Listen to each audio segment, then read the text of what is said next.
Bueno, bienvenidos a todos a esta segunda clase del curso básico de ecografía pulmonar. Hoy vamos a hablar un poco sobre los fundamentos básicos del ultrasonido.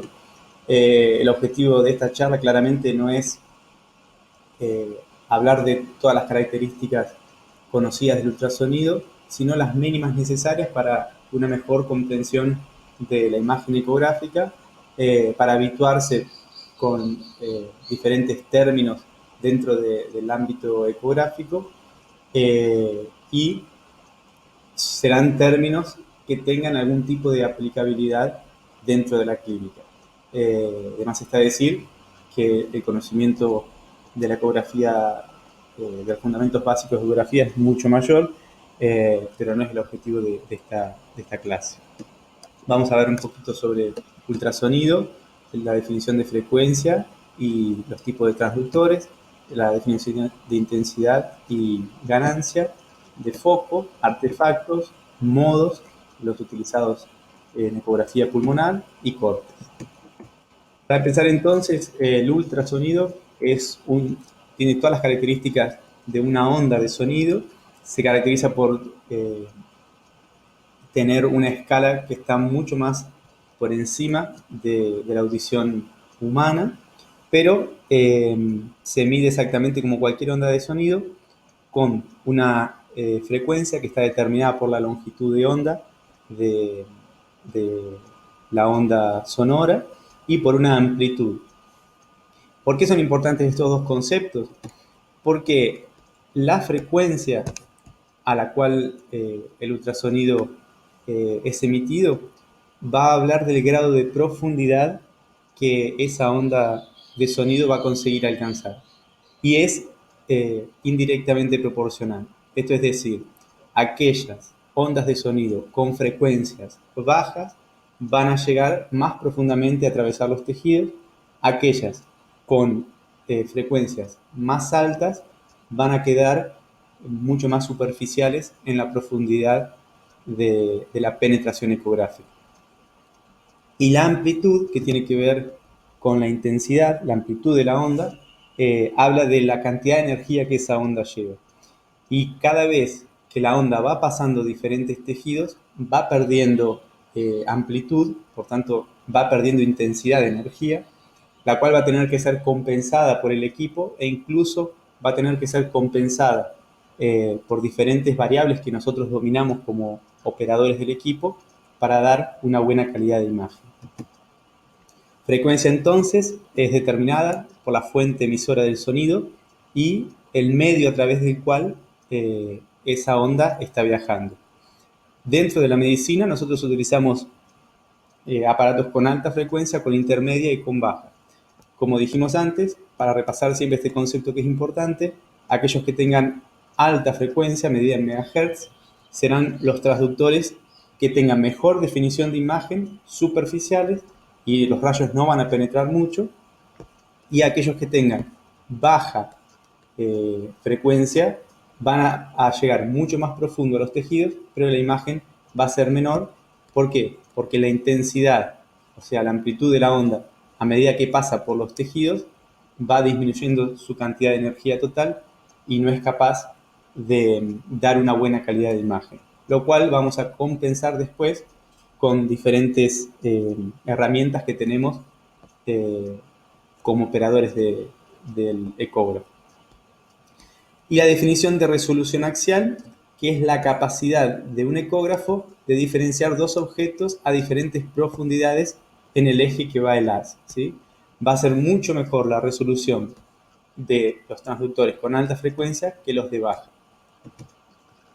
Entonces, como vemos acá, un ejemplo, un transductor con una frecuencia de sonido de 2 MHz, que es la más profunda, tiene una longitud de onda alta, la profundidad que él penetra es alta y la resolución, o sea, la mínima distancia que tiene que haber entre dos puntos para reconocerlos como separados es alta, o sea que la resolución, la distancia es alta, la resolución es baja, la calidad de imagen es baja. En cambio, aquellas frecuencias de sonido que son altas tienen longitudes de onda menores la profundidad es menor, pero la capacidad de diferenciar dos puntos, la distancia entre esos dos puntos es mucho más baja. Entonces la definición de la imagen es mucho mayor. Los tipos de transductores que nosotros utilizamos en general son los lineales, los convexos y los microconvexos. Los dos que utilizamos en la ecografía pulmonar son el lineal, que es de alta frecuencia, el convexo, que es de frecuencia baja. Y el microconvex queda para utilizarse en el ecocardiograma. Bien, acá tenemos un esquema para ejemplificar cómo viaja una onda de sonido de alta frecuencia, una de mediana frecuencia y una de baja frecuencia. Esto sería de 10 MHz, de 5 y de 2. ¿Sí? Esto sería la profundidad de los tejidos. Observamos que hay mayor resolución o mayor cantidad de haces ultrasonográficos con poca profundidad cuando tenemos una sonda de alta frecuencia y una menor definición, pero una mayor profundidad cuando utilizamos sondas de baja frecuencia. Como dijimos, para pulmón utilizaremos alta frecuencia de 8 a 12 MHz con transductores lineales y de 2 a 5 MHz con convexos. Otra salvedad es que actualmente cada transductor es multifrecuencia. Nosotros tenemos un botón en el aparato, en el monitor del ecógrafo, en el cual podemos, por ejemplo, con el mismo transductor utilizar 8, 10 o 12 MHz o 2, 3 o 5 MHz, por ejemplo. Cada aparato tiene sus indicaciones. Los aparatos portátiles a veces no aparecen con una categorización numérica de las frecuencias, sino que ponen frecuencia superficial, mediana o profunda. Entonces, ¿qué pasa en el pulmón? Cuando nosotros utilizamos un transductor lineal, tenemos una definición de imagen mucho mayor, en la cual podemos diferenciar los distintos tejidos, diferenciar la piel, el tejido subcutáneo, el músculo, la región costal, la línea pleural y después el pulmón. Pero la profundidad es baja. En cambio, cuando usamos un convex, la profundidad es mucho mayor y la definición o la resolución es mucho menor. Miren la diferencia entre uno y otro. Esto nos ayuda mucho más, el lineal, para evaluar la región superficial y la línea pleural, y para evaluar el pulmón y su estructura utilizamos más el convex. Como dijimos, la otra definición, además de frecuencia, la cual nos determina el grado de profundidad y la selección del transductor, es la intensidad. ¿Qué es la intensidad? Es el flujo de energía a través de una unidad de área, ¿sí? Como dijimos, es proporcional a la amplitud de la onda, como veíamos en el primer gráfico. Esa intensidad va a ir, se mide en decibeles y va a ir disminuyendo a medida que el haz va llegando más profundo y va teniendo impacto en las diferentes interfaces entre un tipo de tejido y otro. Para eso hay una definición que es la compensación de ganancia de tiempo, que es un ajuste que hace el mismo aparato para dar mayor intensidad a esos rayos y tener una mayor calidad de imagen, principalmente en regiones más profundas del ecógrafo. Acá, a modo de ejemplo, nosotros tenemos una imagen con que está más oscura, aumentando la ganancia, que se puede aumentar la ganancia global o la ganancia sectorial. Nosotros vamos a variar esa calidad de imagen porque ajustamos la intensidad de los rayos más profundos. En general, como vemos acá, la disposición es mayor del sectorial, mayor intensidad colocada en los más profundos porque son las regiones que más se pierde intensidad, y menor en los más superficiales, que el rayo aún tiene una onda con alta amplitud y consecuentemente una mejor intensidad de imagen. Otro concepto que es importante es el del foco. Esto funciona básicamente como un foco de una cámara, ¿sí? Que es la capacidad para distinguir dos objetos que están al lado del otro de forma perpendicular al haz, ¿sí?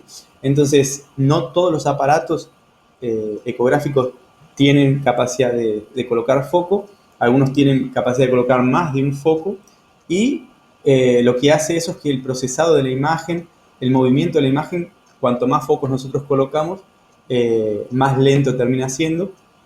Entonces, siempre es importante saber qué queremos ver para hacer la elección o no de esa utilización de foco.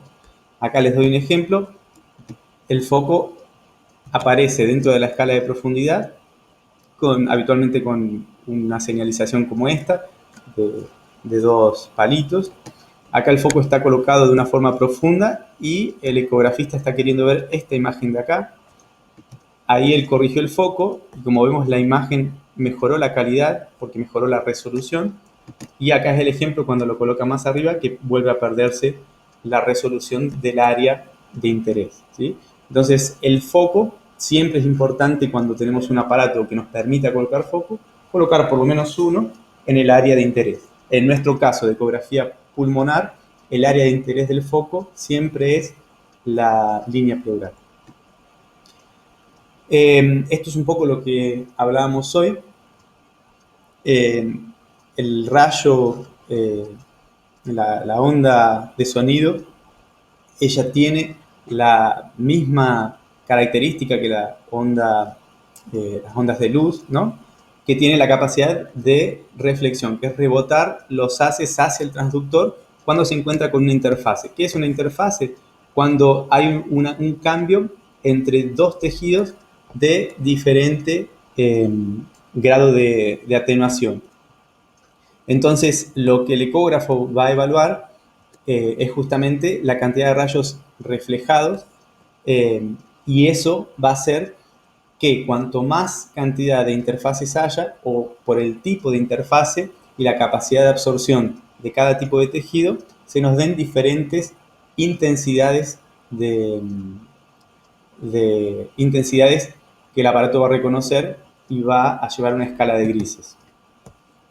Entonces, cuando él recibe mucha reflexión, eso va a ser transmitido por el procesador como un área muy blanca, porque tiene más cantidad de intensidad reflejada, que nosotros llamamos regiones hiperecoicas o imagen hiperecoicas. Por ejemplo, esta de 15 decibeles. Aquellos que el aparato recibe poca reflexión, ellos se van a ver más hipoecoicos. Esto es una escala desde algo hiperecoico, algo más isoecoico y algo más hipoecoico. Y cuando no se recibe reflexión por parte del tejido, nosotros llamamos a eso anecoico. El ejemplo de anecoicidad más conocido es cuando el haz de luz pasa por un medio líquido. Cuando pasa por un medio líquido, el líquido no refleja ningún rayo, entonces el área se ve negra, y lo que se ve con más intensidad es el área posterior a ese tejido, porque queda con toda la intensidad de los rayos que no fueron absorbidos por esa área. Entonces queda una área de refuerzo, se llama, posterior, como vamos a ver más adelante. Este ejemplo que les quería dar, por ejemplo, el hueso absorbe mucho de los rayos y no permite el pasaje de esos hacia las regiones más distales. Entonces, esto es lo que es conocido cuando el rayo de sonido impacta contra una estructura cálcica. Por la absorción que tiene de esos rayos, no permite el pasaje posterior de los mismos y da un cono de sombra que llamamos, o sombra distal, que es bien característica de las estructuras óseas. Hay otras estructuras que dan atenuación, pero de las que nos importa a nosotros en el caso del pulmón es recordar la sombra acústica posterior que dan las costillas, que nos terminan, nos terminan dificultando la visualización del pulmón que está detrás de ellas, y por eso tenemos que lateralizar un poco el transductor para conseguir ver el parénquima que está oculto detrás de la sombra.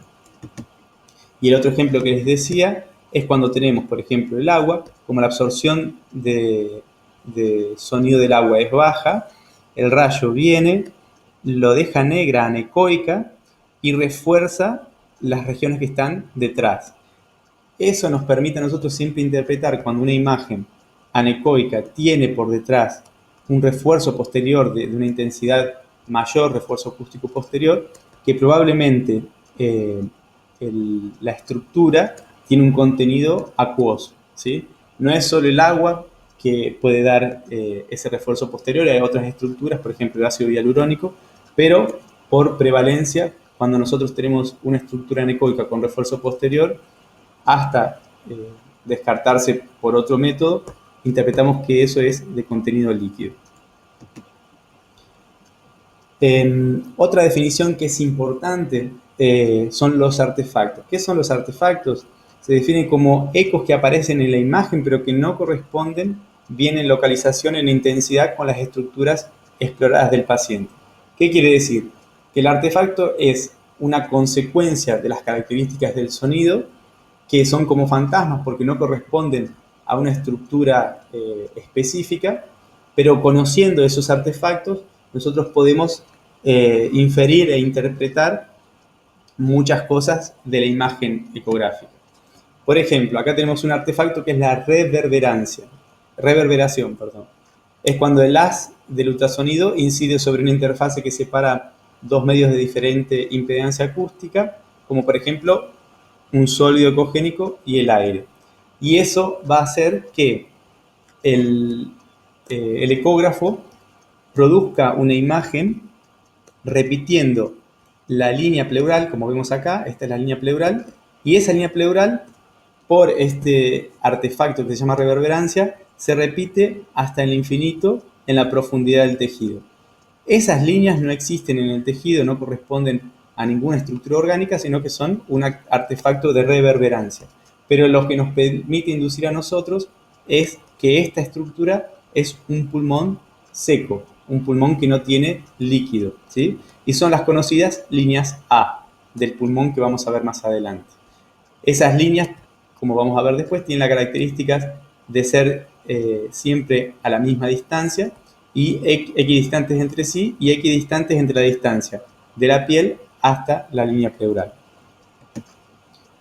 El otro artefacto, como dijimos hoy, que nos permite hacer inferencias sobre las estructuras, es el refuerzo acústico posterior, que como ya dijimos, es aquella imagen más hiperecogénica que observamos por detrás de una estructura anecoica por la falta de atenuación de esa estructura anecoica, y eso nos da a inferir que el contenido de esa estructura es líquido. En general, agua, pero puede ser algún otro líquido también.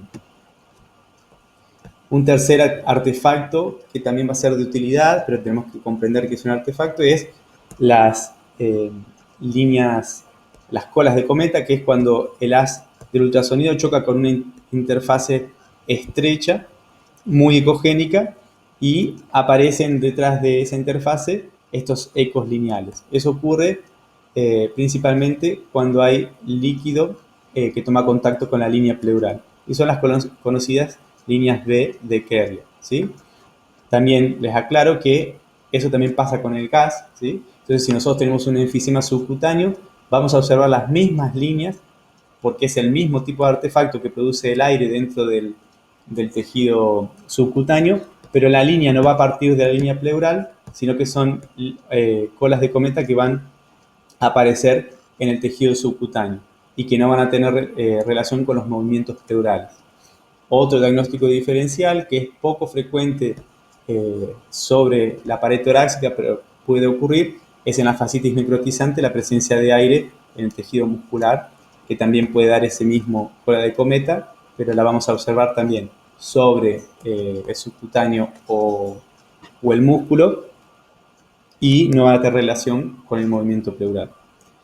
Y por último, como habíamos dicho anteriormente, la sombra acústica, que es cuando el haz de ultrasonido choca con estructuras con alto poder absortivo, como es, por ejemplo, el hueso, el calcio, se refuerza la región lineal del contacto con el ultrasonido, como es este caso, y como no pasa rayos por detrás, da una imagen, una falsa imagen, ¿no? de sombra acústica o cono acústico distal, que terminan entorpeciendo la visualización de los tejidos más profundos, y que debemos comprender que acá existe tejido, no se ve por una cuestión de artefacto, pero existe, y lo tenemos que buscar lateralizando con el ecógrafo en la región posterior a la estructura cálcica. Estamos llegando al final de esta clase sobre principios básicos del ultrasonido. A modo de repaso, entonces, hasta ahora vimos dos grandes propiedades del ultrasonido, que son la frecuencia según la longitud de onda, la cual nos va a correlacionar, según la elección del transductor, con la profundidad a la que nos permite llegar a esa frecuencia de ultrasonido dentro de los tejidos, y la resolución axial, es decir, la calidad de imagen que vamos a observar según la sonda que elijamos. Y después vimos la intensidad, que tiene que ver con la amplitud de la onda, que va perdiendo energía a medida que llega a las profundidades de las estructuras y a medida que choca con diferentes interfaces, que vamos a tener que ajustar la intensidad por medio de la ganancia, principalmente en las estructuras más profundas, para no perder la observación de estructuras profundas. Vimos también lo que es el foco, que nos da una resolución lateral. Entonces, cuando tenemos la posibilidad de colocar un foco, permitimos observar mucho mejor estructuras que tal vez no veríamos sin esta característica, sin esta aplicación. Y después vimos que existen artefactos propios del impacto del ultrasonido contra los tejidos, los cuales nos dan indicios de qué estructura estamos viendo. Como rápidamente repasamos, la reverberancia nos indica un pulmón seco, la sombra acústica posterior nos indica que la estructura atenúa mucho, absorbe mucho los rayos y da una atenuación posterior. En el pulmón lo que más da atenuación es el hueso, las costillas. Recuerden, como dato de color, que existen otras estructuras que dan atenuación, por ejemplo, los tumores que tienen mucho colágeno, que eso pasa mucho en mama, que tenemos estructuras isoecogénicas y detrás una sombra acústica posterior que nos habla de esa característica de estructura con mucho colágeno y habla de malignidad. O en una estructura, cualquier estructura simple con forma redonda, por cómo impactan los rayos en los bordes, puede dar dos pequeños digamos, atenuaciones en las regiones laterales de la estructura redonda. Vimos también refuerzo acústico posterior, consecuencia de la falta de atenuación de estructuras líquidas, ¿sí?, del agua, que no absorbe tanta cantidad de rayos, entonces se refuerza la región posterior al mismo, indicando que esa estructura nicogénica probablemente sea de componente líquido. Y vimos las colas de cometa, que en el caso de la ecografía pulmonar representan líquido en el intersticio alveolar o en los septos, y todo eso nos va a permitir más adelante comprender las imágenes. Ahora, toda esa información que tiene que ver con las propiedades del ultrasonido llega, digamos, los cristales del transductor son los que emiten el ultrasonido, y los que reciben y colectan el reflejo de esos rayos de ultrasonido después de impactar contra los tejidos. Desde ahí, toda esa información bioeléctrica se transforma en una escala de grises, ¿sí? Y la forma de organizar esa escala de grises en un gráfico es lo que nosotros llamamos modalidades de la ecografía, ¿sí? La ecografía tiene varias formas de organizar esa información, y cada una tiene información que nos es útil para aplicar en diversas enfermedades.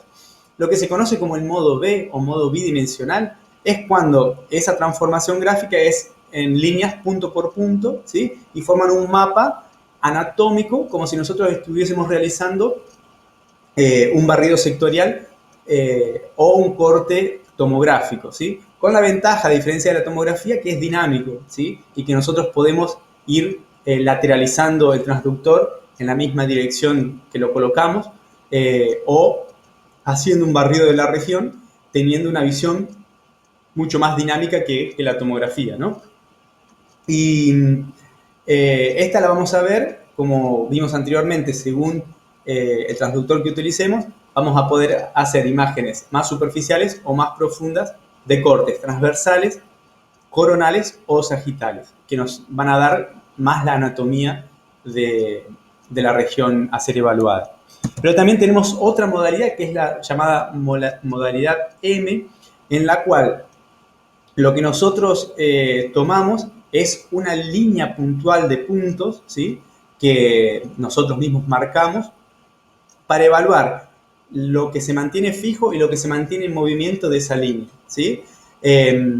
Lo que va a aparecer es un gráfico de la variación de los movimientos de las estructuras que están en esa línea, no en ese sector. Y eso se usa muchísimo en la ecocardiografía, pero en la ecografía pulmonar lo vamos a utilizar, como vamos a ver más adelante, para evaluar el movimiento pulmonar, el aire dentro del pulmón y ver si realmente el paciente no está con un neumotórax.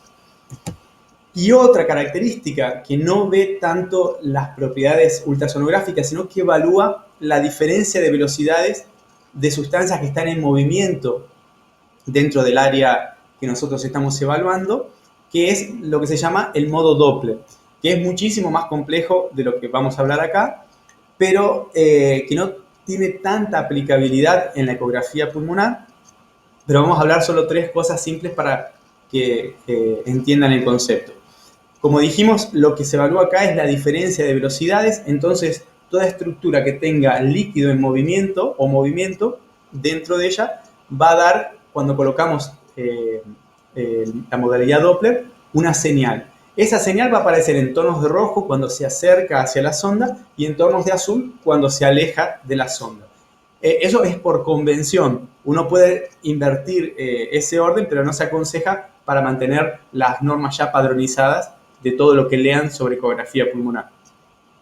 Pero también recuerden, digamos, lo más habitual es que sea la sangre lo que sea evaluada por medio del Doppler, ¿sí? Tanto arterias como venas, o vascularización en general de estructuras.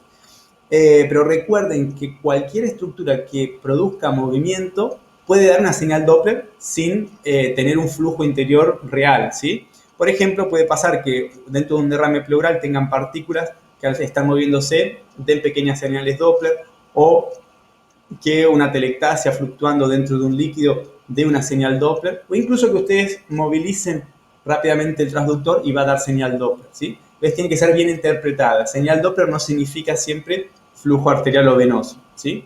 El uso más clásico, por lo menos en mi experiencia que uso el Doppler en ecografía pulmonar, es cuando uno se encuentra ante una consolidación, que es un tipo de signo pulmonar ecográfico que vamos a ver más adelante. Si uno coloca el Doppler encima de ella, la condensación básicamente es lo mismo que la condensación de la radiografía o la tomografía, ¿sí? Es una probable neumonía como el diagnóstico más prevalente, pero puede ser una telectasia o puede ser un infarto de pulmón o puede ser un cáncer. Y colocando el Doppler podemos inferir una presunción diagnóstica más definida. Y para finalizar, solo para recordar, acá observamos los distintos planos de corte que podemos utilizar por medio del transductor, de acuerdo a cómo lo coloquemos, ¿sí? En el modo bidimensional. En la ecografía pulmonar, de los 3 planos, el más utilizado es el plano sagital, ¿sí? Estaban hablando en este último mes que ante el COVID, para mejorar el área de visualización, uno debería colocar el plano no de forma sagital estricta, sino colocarlo paralelo al espacio intercostal para tener mayor campo de visualización. Como criterio personal, yo creo que eso hace perder un poco los parámetros anatómicos protocolizados y va a hacer que nos sea más difícil evaluar áreas específicas porque no tenemos tantos reparos cuando colocamos el transductor así para comprender en qué región están apareciendo los hallazgos, principalmente cuando estamos con el transductor convex, que es una visualización más profunda y más amplia en abanico, ¿no? Entonces, lo que yo voy a recomendar es otro tipo de técnica, que es la técnica tradicional, que es la sagital, pero bueno, sepan que de forma extraordinaria están utilizando de esta manera algunos ecografistas para disminuir el tiempo de contacto con el paciente y para aumentar la chance de encontrar lesiones en el pulmón. Bueno, con esto damos por finalizado esta segunda charla y nos encontramos en la próxima charla, que vamos a hablar de la técnica de ecografía pulmonar y la anatomía pulmonar.